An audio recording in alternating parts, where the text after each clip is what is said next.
Hello everyone. Today's topic is Gyan Yog. Gyan Yog is a path of knowledge.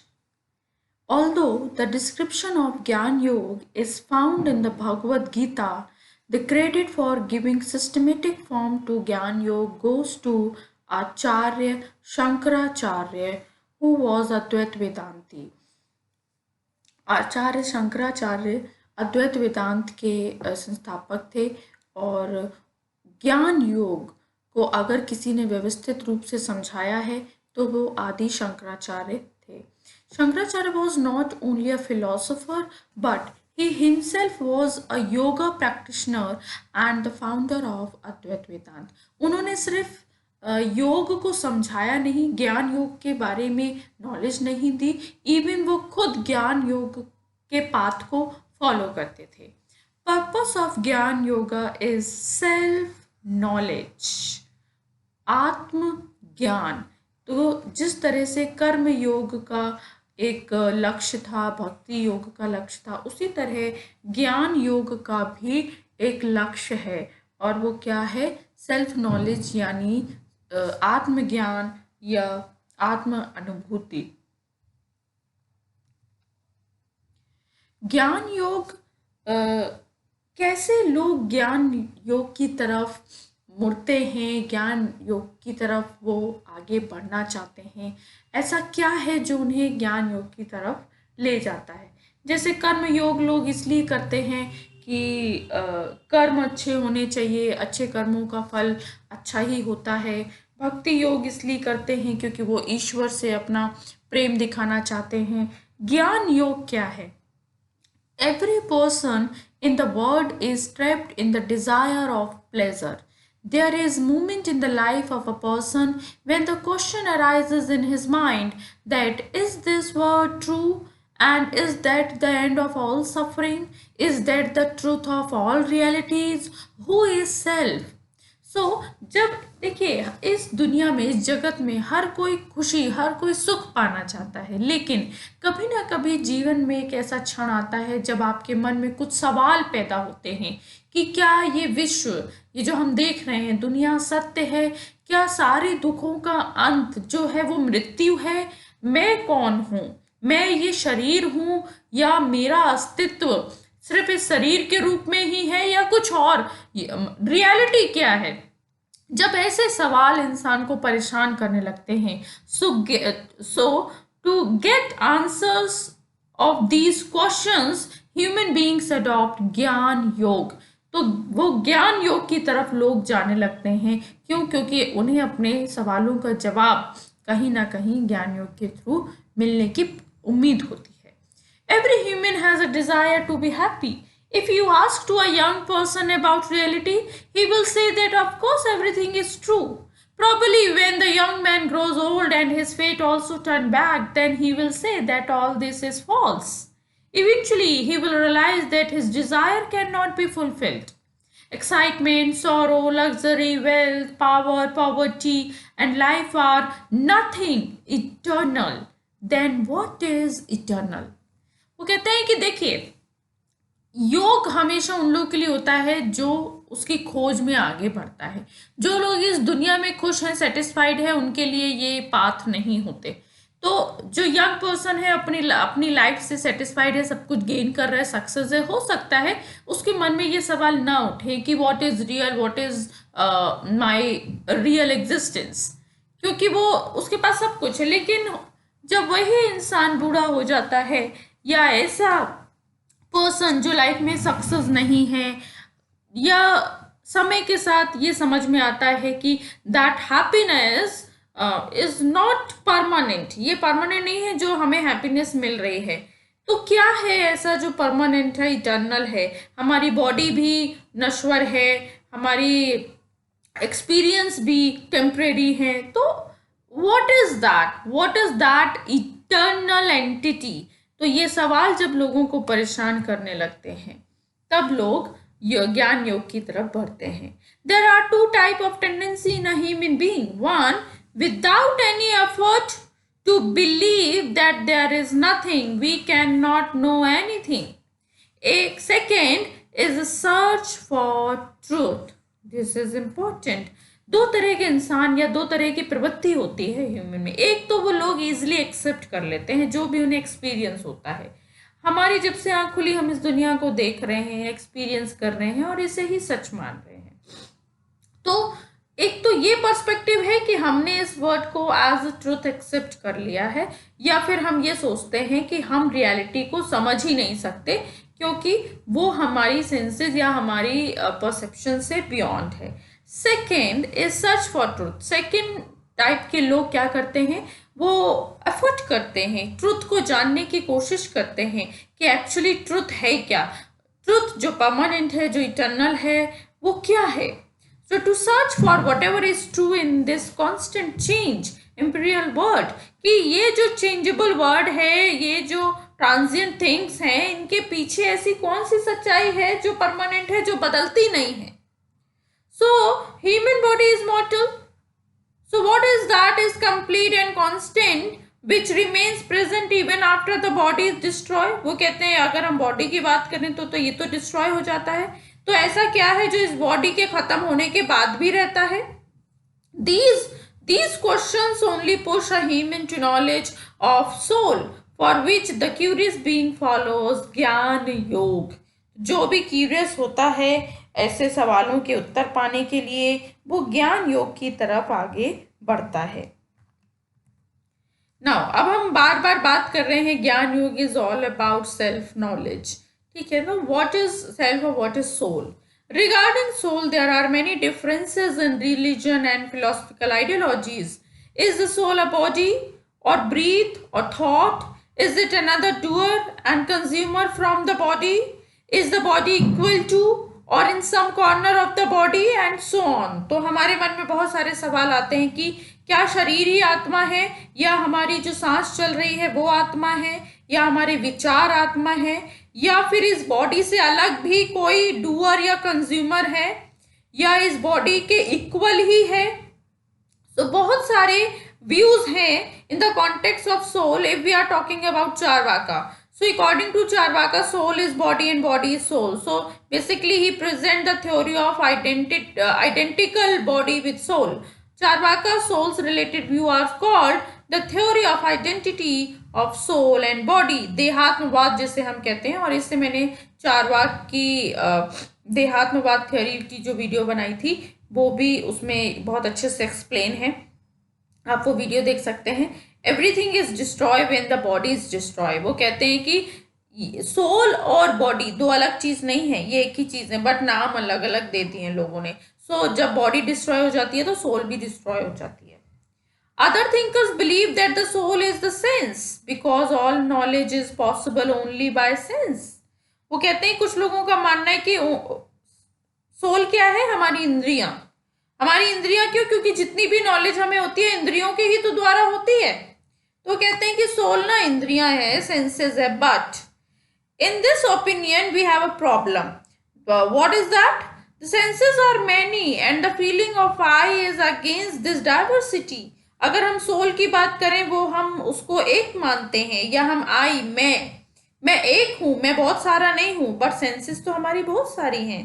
5 senses जो हैं external है, internal भी है, तो इस तरह से सेंसेस तो बहुत सारी हैं। तो दिस इज कॉन्ट्राडिक्टरी व्यू कि if you are accepting that soul is identical with senses, so senses are many and soul is one.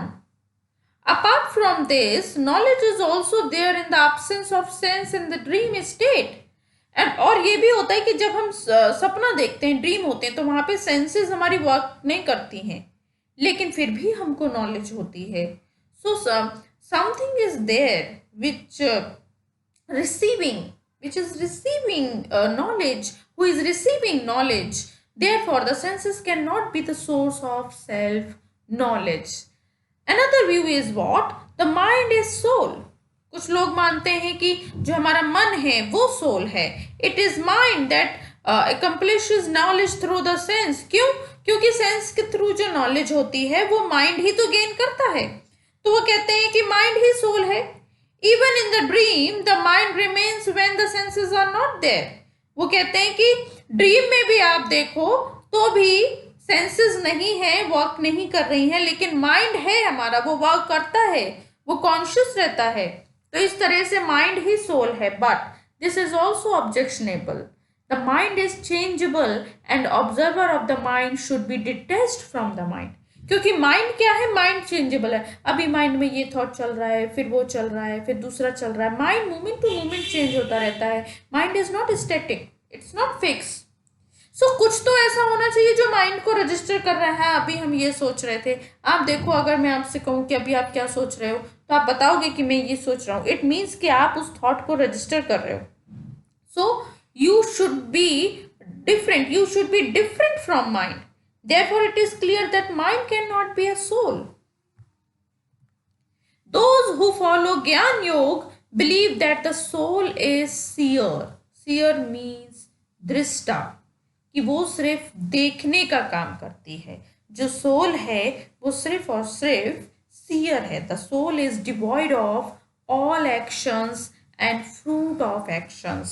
तो ज्ञान योग को जो लोग बिलीव करते हैं, जो लोग उस पाथ को फॉलो करते हैं, उनका मानना है कि सोल कोई करता नहीं है, सोल कोई एजेंट नहीं है, सोल सीयर है। वो सिर्फ और सिर्फ एक दृष्टा की तरह काम करती है। वो कोई एक्शन नहीं करती और ना ही वो किसी एक्शन का फ्रूट इंजॉय करती है। According to Shankaracharya, the question of whether to do, not to do और otherwise does not arise in the context of jnana. वो कहते हैं कि नॉलेज के कॉन्टेक्स्ट में करना नहीं करना, ठीक है, ये क्वेश्चन अराइज ही नहीं होते। क्यों? क्योंकि नॉलेज किसी पर डिपेंडेंट नहीं है। एक्शंस डिपेंडेंट होते हैं, लेकिन नॉलेज किसी पे डिपेंडेंट नहीं है। दिस आइडिया कि कुछ करना है या नहीं करना है, this idea applies only to action. Hence, knowledge does not depend on any action nor on the will of any man. Knowledge is natural. ये जो सेल्फ रियलाइजेशन होता है, इसके लिए आपको किसी दूसरे एक्शन की जरूरत नहीं है। It is your realisation. आप खुद को रियलाइज कर रहे हैं। According to Shankaracharya, there is nothing different from soul or ब्रह्म। वो कहते हैं कि जैसे कि मैंने पहले भी बताया है कि शंकराचार्य आत्मा और ब्रह्म को पर्यायवाची शब्द की तरह यूज करते हैं। तो कहते हैं कि इस आत्मा या ब्रह्म से कुछ भी अलग नहीं है, वो Advaitavad. There is no duality. कुछ जब दूसरा है ही नहीं तो डिपेंडेंसी के लिए कुछ बचता ही नहीं है। In the Advaita Vedanta 4 characteristic have been described in the context of self knowledge. अब वो कहते हैं कि ये सेल्फ नॉलेज होगा कैसे, इसके लिए क्या क्वालिफिकेशंस, क्या कैरेक्टरिस्टिक चाहिए, which have been termed as साधन चतुष्टय। ये this topic is very important. साधन चतुष्टय कि सेल्फ नॉलेज के लिए कुछ 4 कैरेक्टरिस्टिक बताई गई हैं, जिन्हें साधन चतुष्टय का नाम दिया गया है। और वो क्या है, हम एक एक करके देखेंगे। First is Nitya Anitya Vastu Viveka. Viveka word is very important. Vivek is ability to discern between what is real and what is not real, or between the self and non-self. इस बात का विवेक या विजडम होना, डिस्क्रिमिनेटिंग नॉलेज होना आपको कि what is real and what is not, क्या सत्य है, क्या रियल है, क्या यथार्थ है और क्या नहीं, क्या सेल्फ है और क्या सेल्फ नहीं है। So only Brahman or Brahma is eternal. The whole world apart from Brahman is false. This is Nitya Anitya Vastu Vivek. Nitya means होता है eternal. Anitya means non-eternal. विवेक वस्तु मीन्स होता है आपको एग्जिस्टेंस के बारे में पता होना। विवेक मीन यानी नॉलेज होना, ठीक है। तो कहते हैं कि आपको ये पता होना चाहिए कि what is eternal and what is not eternal. This visible world which is experienced practically and all its objects are transient and perishable. Apart from this, the happiness obtained from the world is also transient. Only and only Brahm is the truth, the reality. ये आपको पता होना चाहिए कि only the self, only the Atma, only the Brahm is truth. The whole world is not eternal, not truth. It is our ignorance. It is real because of ignorance. Next is इह मुदार्थ फल भोग विराग। ये क्या है? ये है it is non attachment with the pleasure that are received in the material world and haven.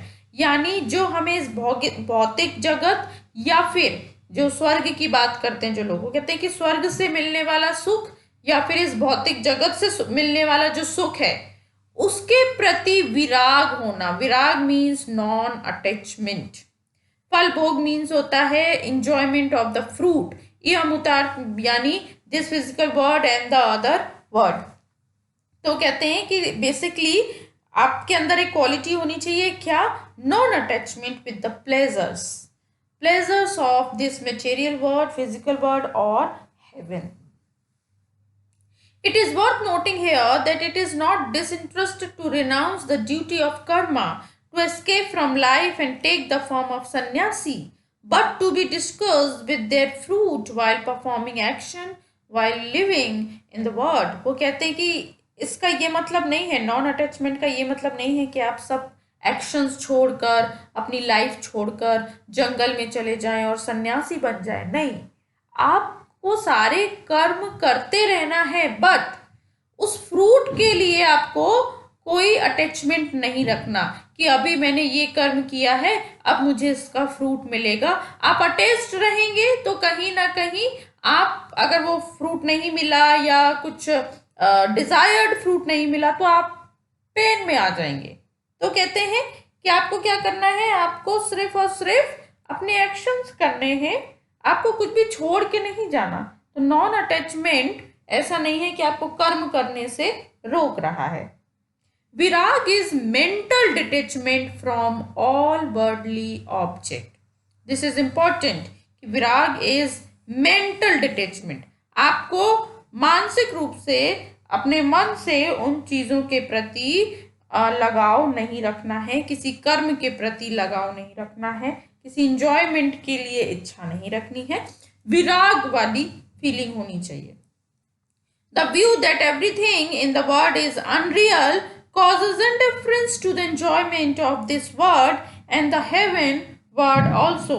आप देखिए ये जो मैं क्वालिटी बता रही हूँ ये 1 by 1 होती है। जब आपको ये पता चल जाएगा कि only Brahman is real, this world is not real, so इससे जो मिलने वाली हैप्पीनेस है या इस पर आप डिपेंडेंट हैं, ये जो ऑब्जेक्ट आपको सकते हैं, ऑटोमेटिकली आप उसके एंजॉयमेंट से दूर होने लगेंगे। क्यों? क्योंकि आपके मन में यह आ गया है कि this enjoyment, this happiness is not eternal, it's not permanent, the only Brahman is permanent.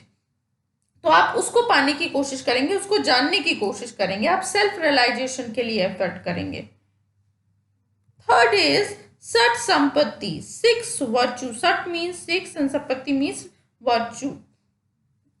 अब वो 6 क्या है वर्च्यू? शम, दम, उपरति, तितीक्षा, श्रद्धा एंड समाधान। ये आपकी 6 वर्च्यूज हैं। अब ये क्या है, इनको हम देखते हैं। फर्स्ट वन इज शम is tranquillity, to control the mind through the eradication of senses.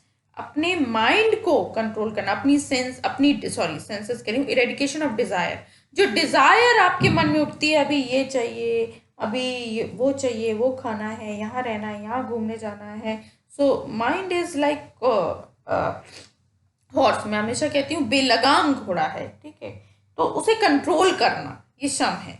दम क्या है? दम to control the external senses, जो आपके सेंसेस हैं, जो किसी ऑब्जेक्ट को एंजॉय करना चाहती हैं, उसको कंट्रोल करना। एक तरह की ट्रेनिंग होती है, एक तरह से क्या है कि आप एक्सटर्नल ना होकर इंटरनल वे में आए। एक्सटर्नल क्या होता है? जब हम एक्सटर्नल नेचर रखते हैं तो हम चीज़ों की तरफ भागते हैं, और जब हमारा नेचर इंटरनल होता है तो हम चीज़ों से दूर अपने अंदर की सत्य को, अपने अंदर की क्वालिटी को ढूंढने की कोशिश करते हैं।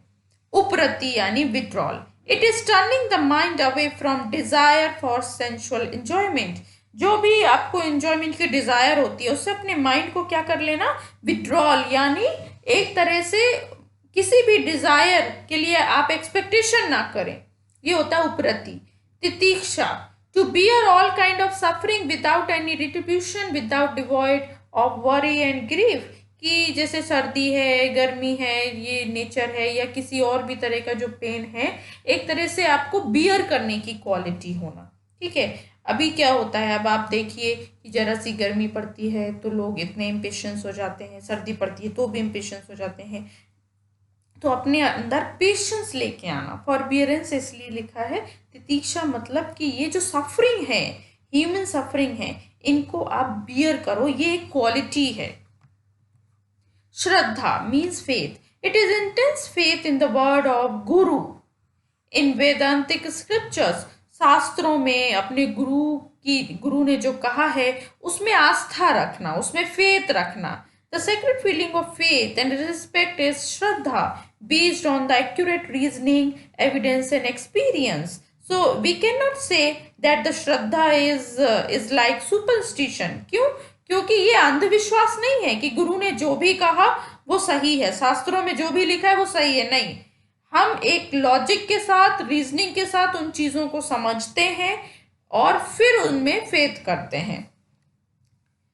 द लास्ट वन इज समाधान और कॉन्सेंट्रेशन ऑफ माइंड ऑन ब्रह्म और सेल्फ, यानी अब आप अपने माइंड को एकाग्रचित करके उसे आत्म या स्व में स्थित कर दें, ये है कॉन्सेंट्रेशन।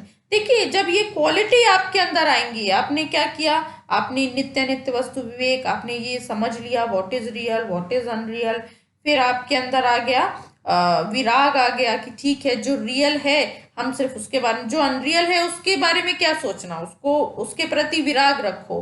थर्ड, आपकी सठ संपत्ति, जिसमें आप अपना माइंड भी कंट्रोल करते हैं, एक्सटर्नल सेंसेस भी कंट्रोल करते हैं, और आप जो सफरिंग है उसको भी बियर करने की कोशिश करते हैं, आप शास्त्रों में भी फेथ रखते हैं, और लास्टली आप फिर अपने माइंड को कंट्रोल करके कॉन्सेंट्रेशन पोजिशन पे आ जाते हैं। इसके बाद आता है मुमुक्षुत्व, इंटेंस लॉन्गिंग फॉर लिबरेशन, यानी आपकी इंटेंस डिजायर, मतलब आपको मोक्ष की एक तीव्र इच्छा होनी चाहिए कि हाँ, अब मुझे मोक्ष चाहिए। So the intense desire for salvation has been termed as mumukshutva, and if one is equipped with the previous three virtue, ये जो मैंने इसके पहले बताए, नित्य वस्तु विवेक, इहमुतार्थ भोग विराग और फल भोग विराग, और लास्ट सठ संपत्ति, जब इन तीनों की प्रैक्टिस हो जाती है ना, तो चौथे में अपने आप इजिली वो डिजायर रेज हो जाती है कि हाँ, अब मुझे लिबरेट होना है। So these are 4 characteristic in the context of self knowledge, क्योंकि सेल्फ नॉलेज आपको तभी होगी जब आप इन 4 कैरेक्टरिस्टिक को फॉलो करेंगे या अप्लाई करेंगे, तभी आप उस लायक बनेंगे कि आपके अंदर मुमुक्षुत्व आए, वो डिजायर आए और आप लिबरेट हो पाए। अब इसके लिए इसी कॉन्टेक्स्ट में, सेल्फ नॉलेज के कॉन्टेक्स्ट में हम बात करते हैं श्रवण, मनन एंड निधि ध्यासन। क्या है ये 3 चीज? पहला, श्रवण मीन्स होता है लिसनिंग और हियरिंग ऑफ श्रुति, जो शास्त्र हैं, वेद शास्त्र, उनको सुनना, ये श्रवण होता है। श्रवण मीन्स होता है सुनना। According to Shankaracharya, acquiring the meaning of Vedanta sentence, वेद वाक्य जिसे बोलते हैं, वेद वाक्यों के अर्थ को ग्रहण करना, किसके द्वारा? बाय आचार्य या फिर गुरु या आचार्य के द्वारा उसको ग्रहण करना इज कंसीडर टू बी श्रवण, यानी वेद वाक्यों को गुरु के मुख से सुनना, ये श्रवण है। ये गुरुकुल की परंपरा को दिखाया जा रहा है। One should listen to the quality of the soul, powers of the soul, the expansion of the soul, the nature of the soul. Only those who have self-realization can tell these things. क्यों हम गुरु को इतना importance दे रहे हैं? क्योंकि ऐसा माना जाता है कि आपको ये सब वही बता सकता है जिसने सेल्फ रियलाइजेशन किया है। आपको सेल्फ के बारे में नॉलेज तो वही देगा ना कि उसका स्वभाव क्या होता है, उसके बारे में हम कैसे जान सकते हैं, या वेद वाक्यों का अर्थ क्या है। तो ये जो जिसने एक्सपीरियंस किया है ये वही बता सकता है, इसलिए गुरु को इतना इम्पोर्टेंस देते हैं। Therefore, who knows the secret about soul can be a guru. जो जानता है कि आत्मा का रहस्य क्या है या आत्मज्ञान कैसे संभव है, उसे गुरु कहते हैं और उसकी बात को सुनना ही श्रवण है। फिर आता है मनन। The little meaning of manana is to think, सोचना। मनन मीन्स होता है सोचना। किस बारे में सोचना? जो आपने सुना है। So manana is the practice of thinking properly by understanding the meaning that is heard. जो आपने श्रवण किया है उसके बारे में बार बार सोचना, मनन करना। With strong aspiration the heard element enters the mind and intellect. जब आप बार बार सोचते हैं तो आपके माइंड और बुद्धि में प्रभाव डालता है। And this is where the second stage of enlightenment begins and seeker meditates. तो धीरे धीरे क्या होता है, जब आप सुनते हो, आप उसका बार बार मनन करते हो, तो आपकी जो लिबरेट होने की स्टेजेस है ना वो बढ़ती जाती हैं।